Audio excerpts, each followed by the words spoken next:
welcome back to my studying. I hope you're all doing fine in these circumstances that we all find ourselves in.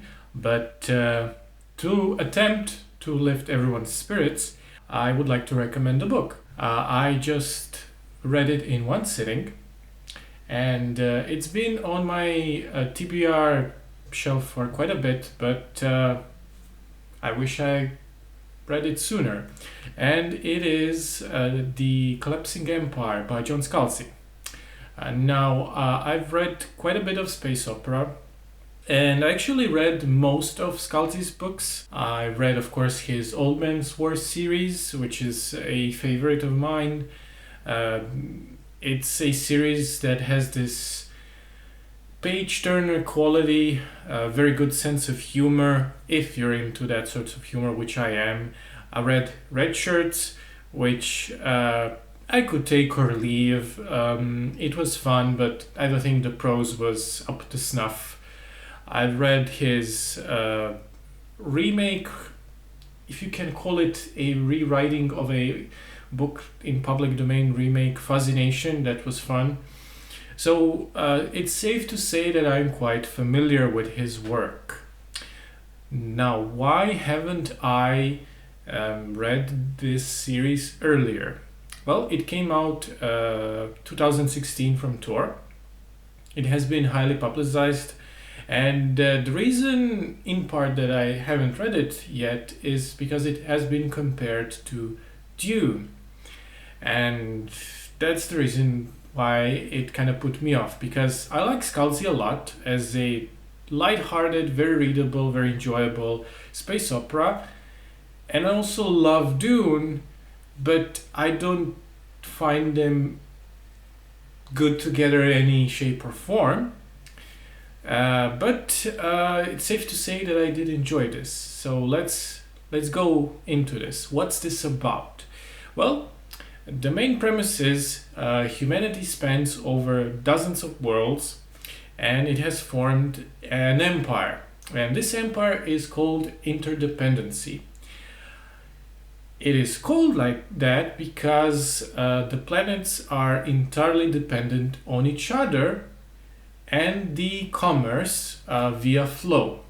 Now, flow is humanity's trick for defeating the light speed limitation. As we know, we cannot travel faster than light, which is the truth in this universe. However, when the humanity discovered the flow, they have circumvented this limitation, because the flow is like a river of space-time that flows through the universe, and one can ride it just like the river with a spaceship. It has specific entry and exit points that connect the dots in the empire. And that's the premise. Now, the story is delivered through three main characters, mostly through dialogue. We have a nobleman who is also a flow physicist, who lives at the only self-sustaining planet called The End. This is also a detail because apparently the flow leads to these various points of exit in the universe to the other planets, but these planets are inhospitable and not sustainable. So we have this physicist, we have a new empress called Emperox, who is of course the ruler of the interdependency, and we have a dashing female captain, which is also a noblewoman. And what did I expect? Well, like I said, I was told that this is Dune inspired, so I expected mysticism, I expected grand tone, I expected, well, Dune, even though I should have known better, because it's Scalzi and what he does best is humorous. Well, not humorous, it's not a comedy, but it is a light-ish science fiction space opera. It's not a farce. Then, what else did I expect? I expected a trope of long forgotten Earth, which is again a Dune parallel.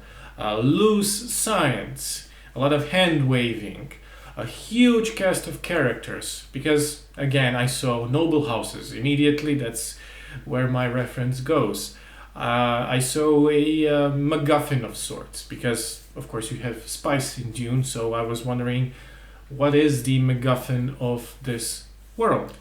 What did I get instead? Well, what I got was actually, if you want to compare it to any sort of sci-fi classic, I would say this is much closer to Foundation than anything else, because it has a, well, as the title suggests, a collapsing empire that spanned over centuries, a scientist that knows the truth and wants to get this information to save as much people as possible, and the worlds that are interconnected in the empire, once the collapse happens, will be cut off from each other. So this is very much a Foundation. We also have a prediction model, which is touched upon briefly, but there's quite a few common elements between Foundation and this book. Now, where the similarities end are characters, because as much as I did enjoy Foundation, and I did read it a long time ago as a teenager, it doesn't really have memorable characters. It has, Mule, and even then Mule is only memorable because it's an antagonist of sorts. But other than Mule, there's no one memorable. People are not people in Foundation, they're talking, walking plot points. And here, they're actually characters. Archetypes, memorable archetypes, people, really fun people to read about. And actually, not a trace of Dune almost here at all. Unless you want to talk really broad strokes, then I suppose you could, in terms of scope or ambition. Let's say, in terms of ambition, yeah, I can see it being compared to Dune in that regard. Also, a surprisingly small cast of characters. This is a reasonably short book, like 350 pages. Not that it matters usually, but it's actually really well edited, really briskly paced. Now let's move on to what I liked, because what I liked was pretty much almost everything. Like I said, comparisons to Dune, as much as I eat up details, small and large, on world building, like Butlerian Jihad in Dune, or what color was Leto Atreides II's nappy, or things of that sort. Not every sci-fi book needs it, and not every space opera needs it. We have a very simple but effective setup. We have a hub world, literally called Hub, which is called Hub because it's at the crossroads of the flow. So the world with the most flows, for the lack of the better words, through it, serves as a hub and is called the Hub, and is the sort of a reigning planet. The Empress, the Emperox resides there because it's the traffic center of the empire. Then we have the End, which is the last planet in the flow, or the farthest planet that could be reached via flow, called the End. And we are not explicitly told about the layout of the empire. There is no boring exposition. What we find out, we infer through dialogue, through clever bits of world building, such as So, for example, we have religion. Tenets, who cares? Teachings, they don't matter. Ceremonies, don't make me laugh. Spoilers ahead. What matters about religion and why it's even in the picture is how and why it came to be. To put it simply, a PR savvy person, millennia ago made a gamble and winged it ever since. And a dynasty was found, and an empire was created. And that's it. That's why it matters. It matters now because it gives context to the collapse. And also we have a trope that I mentioned of Earth being lost. And that's a common trope that's often vaguely employed, vaguely dismissed. It's something that tends to bother me, but it doesn't bother me here because of the concepts established by the book. The flow is the basis of travel. Humanity has discovered the flow. It did not invent it. Spoilers again. Travel via flow allows fast voyage to other unsustainable planets, with the exception of one.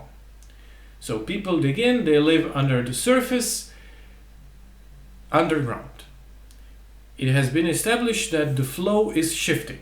It's not static. Due to the movement of planets or whatever, it shifts. So at some point in time, Earth was accessible via flow, and it no longer is after the last shift. So now we know that only 2 of the dozen or more of planets are actually self-sustainable, Earth and Ant. We do not know what Earth looks like millennia after, but it is there. It's a minor detail. It may or may not be important in the future, but it actually contributed to my enjoyment of the book. What really contributed to enjoyment of the book is point number 4. The opening prologue is one of the most energetic and enjoyable openings I've ever came across to. It features a mutiny on a starship, so you have double crossing, explosions, backstabbing. The captain I described earlier, and she's such a badass character. But Scalzi has managed to pack in so much in that epilogue. You cannot stop. You just have to keep reading. Another point that I really like is just smart but logical elements of world building. There is often a tendency in science fiction to solve problems that don't need solving, just to sell the futurism of the setting. It's not a faucet, it's a space faucet. Yes, I know it's a faucet. It still fundamentally does the thing it's supposed to do, which is to bring water from the pipes or whatever. It doesn't need to be called space faucet. It's just faucet. Same thing with a wheel. I mean, we had a wooden wheel. When we invented a rubber wheel tire, we did not start calling it, you know what I mean, right?